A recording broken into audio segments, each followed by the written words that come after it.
Wherever you look in the world, you see the same picture. Everyone is in debt. America has over $38 trillion of debt. The European Union is around 14 trillion. Japan is pushing 9 trillion. You're probably thinking, what about the oil countries? Saudi Arabia, the export champions, Germany, China, they're in debt too, and not by a small amount. Now pay attention to how absurd this is. If everyone is in debt, who exactly is the creditor? Who is this invisible army of people we all supposedly owe money to? On this channel, we go after exactly that question. Money, power, and history all sit at the same table. And the moment they sit down, it becomes clear. Nothing is as simple as it looks from the outside. Debt is not just a load we carry on our backs. Debt is the skeleton of the current system. Every war, every crisis, the economy is booming phase actually plays out under an invisible roof of debt. And when you trace this web of IOUs all the way to the end, you arrive at a strange but clear conclusion. The world doesn't owe its debt to someone. In total, the world owes its debt to itself. But here's the catch. Not everyone benefits equally. Not everyone is on the same side of this thing. Today, total global debt has passed $315 trillion. That's almost 3 times the size of the world economy. We didn't get here in a single day. This story started long before credit cards, digital banking, or Wall Street. The idea of state debt was born first in war. Let's go back to 1694. England is at war with France. The gold in the treasury is running out. Resources are shrinking. The king is basically staring at 2 options.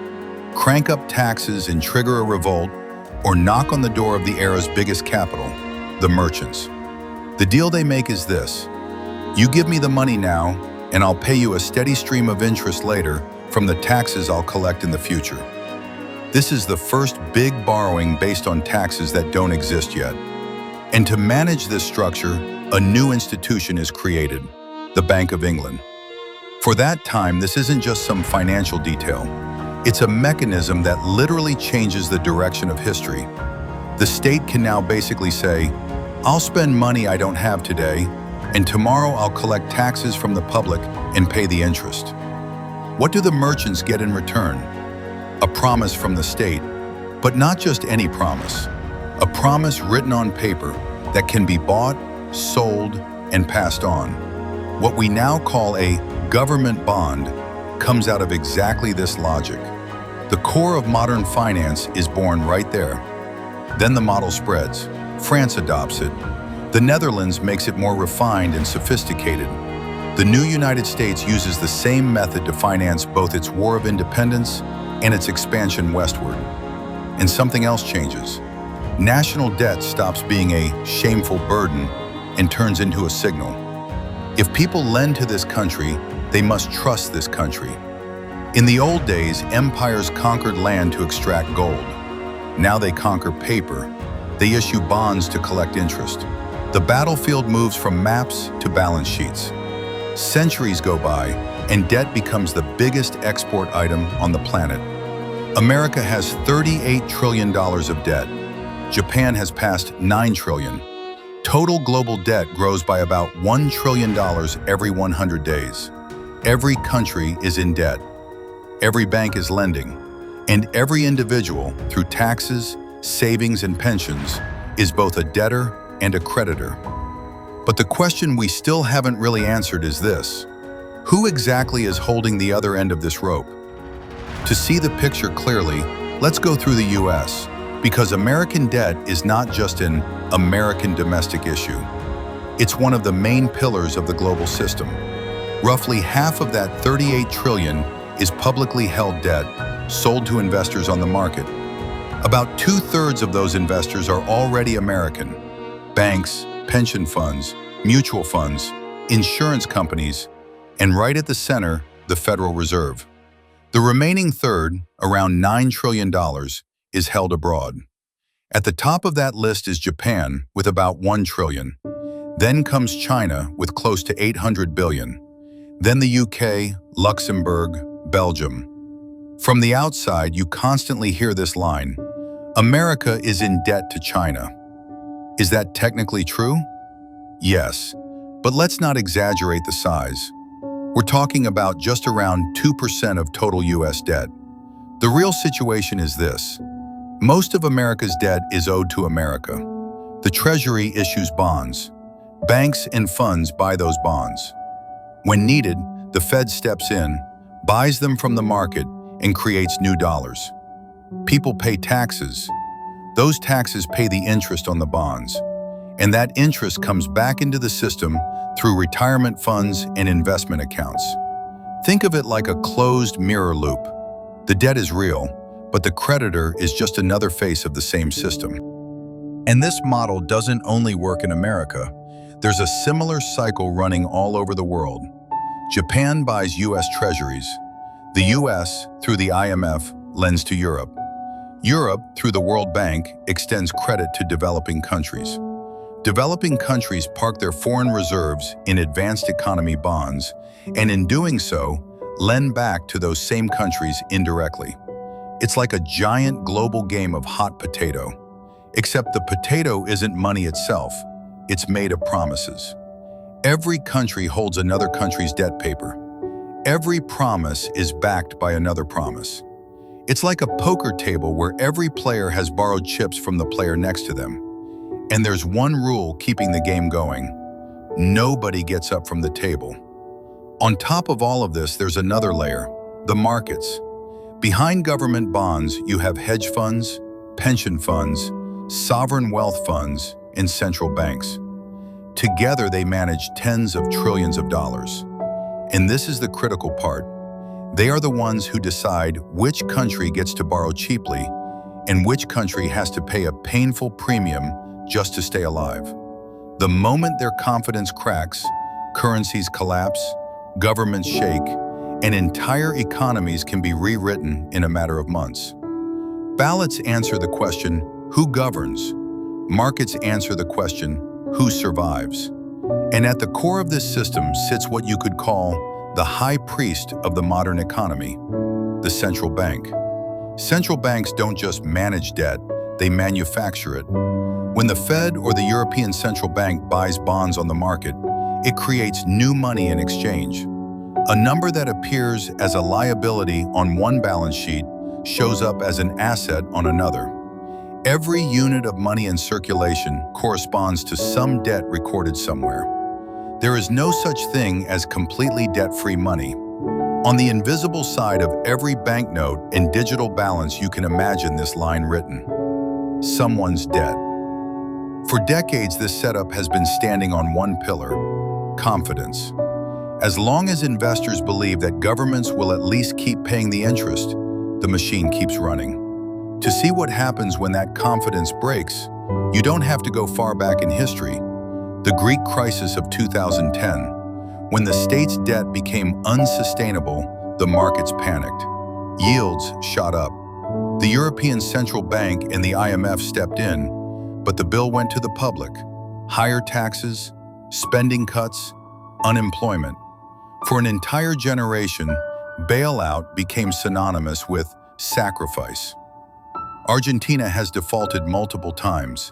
Debt turned into a kind of curse glued onto the country. In Sri Lanka, when the government couldn't find the foreign currency it needed to roll over its debts, fuel shortages, queues, and political crisis followed. The moment the system fails, the actors who usually stay behind the curtain step into the light. The IMF, rating agencies, and those faceless bondholders you've never heard of. But then what happens? The game isn't erased and rewritten from scratch. It's just reset. Old debts are restructured. New debts are issued.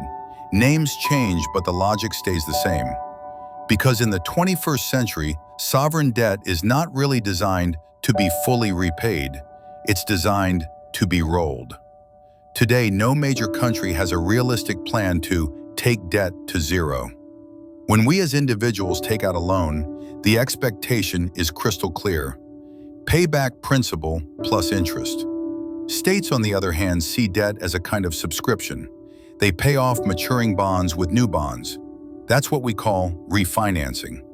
What's really being sold here is not the principal, it's the interest. The rent paid for stability. And the global economy today runs entirely on that rent. If debt stops growing, the system starts to sink, like a shark that stops swimming and loses its oxygen. So here's the blunt truth. The current financial system is built not on repayment, but on belief. America is not going to pay off its $38 trillion of debt. Japan is not going to erase debt that exceeds 250% of its GDP. They're just going to keep rolling it. So why are investors okay with this? Because they don't see government debt as danger, they see it as a safe harbor. U.S. Treasuries are the foundation stone for pension funds, collateral for banks, and reserves for central banks. The system itself is indexed to governments never bringing their debt to zero. If Washington stood up one day and said, "We're paying off every last dollar of debt," banks and funds worldwide would lose their safest asset. The amount of dollars in circulation would drop sharply, bringing deflation and a severe crisis. So here's the paradox. Paying off the debt completely might not fix the system, it might actually break it. That's why governments don't try to end debt, they try to manage it. The goal is, keep debt at a level that is payable, rollable, and attractive for investors. So when politicians say, "We'll balance the budget, we'll wipe out the national debt," next to this reality, it looks more like a shop window slogan. The real danger isn't in the size of the number, it's in the collapse of trust. When trust goes, interest rates spike, debt can't be rolled, and every promise built on top of "we'll pay later" starts to wobble. That's the core secret of sovereign debt. The plan is not to pay it off. The plan is to keep the world believing that one day it will be paid. It's a closed loop of confidence. And as long as that confidence holds, the numbers keep swelling upward. But the sentence, "we owe it to ourselves," is not a full explanation. Interest payments flow from the bottom to the top, from taxpayers and wage earners up to the funds, banks, and wealth holders who own the debt. So debt is not just a transfer between countries, it's a transfer between classes. As global debt rises, global inequality rises with it. The system rewards those who hold the debt paper and punishes those who just pay it. The story starts at home, with a family in credit card debt. Then it scales up to the national budget, and from there, it stretches over the whole planet. It's easy to make the creditor the villain and the debtor the victim, but reality isn't that black and white. They are two cogs in the same engine. The engine breaks when the promises it has made grow larger than what it can realistically carry. When new borrowing can't keep up with the speed of old promises, the question, "Who is the real creditor?" suddenly stops being theoretical and lands right in the middle of real life. At the top of this pyramid, there is no single scapegoat. Not just China, not just Wall Street, not just the IMF. It's all of them and us. Because the modern system has embedded debt inside money itself. States issue debt, banks leverage it, investors trade it, citizens step into the machinery with their salary, savings, and retirement. The line between debtor and creditor gets blurrier over time. Once upon a time, debt meant bondage and servitude. Today we call it balance and stability.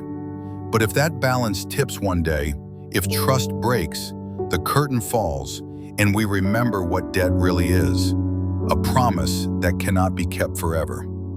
If what you've heard so far gave you a new lens to look at the world, then we're not done yet. History has already written the background of this system. The real question is whether you know where to look. By the way, this channel is still new, and if you'd like to see more timely content like this, we genuinely need your like and subscription. Thank you sincerely for your interest and support.